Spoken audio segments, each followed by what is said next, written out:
Nahuli ang asawa ko sa kalye dahil may angkas ito sa motor. Ang masakit pa ay, Dear Vine, isa rin ako sa masugid mong taga-subaybay. At laging nakikinig sa mga bawat ina-upload mo, eto ako. At maglalahad din ng sarili kong kwento. Tungkol ito sa asawa ko kung paano siya nahuli sa kalye. Ang asawa ko ay mabait, mapagmahal sa amin ng mga anak niya, mapagkaibigan, lalo sa mga halos kakilala na niya. Kapag may nagpapasuyo sa kanya, kahit ano, basta alam niyang kaya niya, hindi siya nagdadalawang isip na gawin or tulungan ito ng isang araw. Nagkaroon ng problema ang asawa ko dahil nahuli ito sa kalye at kailangan niyang magbayad ng 10,000 piso. Ganito po kasi yan. May kapitbahay po kami na kasamahan niya rin sa trabaho isang araw pa uwi na sila galing work. Kanya-kanya po silang motor. Nauna umuwi yung kapitbahay namin. Bigla po siyang bumalik sa company nila at kinausap ang hubby ko. May mga pulis daw sa kalye at nanghuhuli daw ng mga walang lisensyang driver. Pinilit niya po ang asawa ko na makikiangkas siya. Dahil wala kasi siyang lisensya, sigurado na mahuhuli siya. Una po tumanggi talaga si hubby ko. Kasi baka daw yung mga may angkas ang hinuhuli. Pilit po siya ng pilit sa hubby ko at sabi pa niya hindi daw po talaga. Yung mga may ang angkas ang hinuhuli. Yun lang daw walang lisensya. Sa kapipilit niya po, pumiyag na lang ang asawa ko at yun na nga po, nahuli po ang asawa ko at natikitan. Dahil may angkas ito at walang helmet ang angkas, ang masakit pa, malaking halaga ang need bayaran ng hubby ko. Nang umuwi si hubby, wala itong imik. Akala ko pagod lang galing trabaho. Kaya hindi ko agad inintindi. Nang matapos na akong magluto, sasabi ko ay kakain na kami ng hapunan. Pero sabi ng asawa ko, wala daw siyang gana. Mamaya na lang daw siya kakain. Kaya nilapitan ko at kinausap. Tinanong ko kung masama ba ang pakiramdam niya. Pero nung una ayaw pang magsalita, kaya tumaas na ang boses ko at ayun na nga.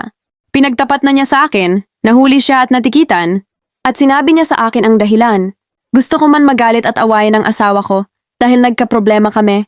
At hindi namin alam kung saan hahanapin yung pangmulta na 10K pero hindi ko siya magawang awayan. Kasi kilala ko asawa ko, mabait po siya at maawain. Kaya ginawa ko pinainitindi ko siya. Whistleblowers din sinabihan ko rin siya na kausapin niya. Yung kasamahan niya nahati sila sa multa sa penalty na yon. Dahil kung tutuusin kasalanan naman iyon ng kasamahan niya. Dahil sa pagpilit na umangkas. Pero ang nakakainis, pinaliwala lang ng kasamahan niya ang sitwasyon.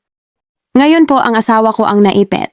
Wala pa naman kaming pera. Marami pang umaasa sa sahod niya. Kasi lockdown pa at the time. So nagbibigay siya ngayon ng tulong sa family ko at family niya. Kasi siya lang may work. Tapos may sarili pa kaming pamilya. Buntis pa ako at may isang anak pa kami na ginagatas pa. Sumabay pa ang 10K na ito, kinausap ko yung kasamahan niya na baka pwedeng humati siya dahil kasalanan naman niya, nagalit pa. Hindi raw niya yon kasalanan dahil hindi raw siya ang driver kundi ang asawa ko. Kaya sabi ko sa asawa ko, kahit sino pa yan sa mga kakilala niya or kaibigan, huwag na huwag siyang magpapaangkas talaga. Magaling lang sila pag nakikinabang pero wala naman utang na loob or malasakit man lang. Halos 3 buwan namin bago nabayaran ang multa ng asawa ko. Ang masakit pa, puro utang ang inabot namin. Kaya nung need nilang dalhin ang anak nila sa DR, hindi na nagrekomenda ang asawa ko. Hindi rin naman nagsasabi sa amin. Halata namin na parang gustong magpahatid. Pero hindi kami nagkusa, ano siya special? Labas na kami kung ano mangyari sa anak niya. Hindi naman namin sila kano-ano. Para kami pa ang magrekomenda na maghatid. Siguro alam niya ang kasalanan niya. Kaya hindi rin siya makapagsabi sa amin na magpapahatid sila sa asawa ko. Ngayon, alam nila ang kapalit ng ginawa nila sa kapwa nila mahirap, na dapat nagtutulungan. Naranasan din nila na hindi alam kung saan kukuha ng kailangan nila. Sana lang may aral siyang napulot, na siya mismo ang may gawa, bumalik lang sa kanya. Yung sitwasyon namin noon, para malaman niya, kung gaano kami nahirapan dahil sa kanya.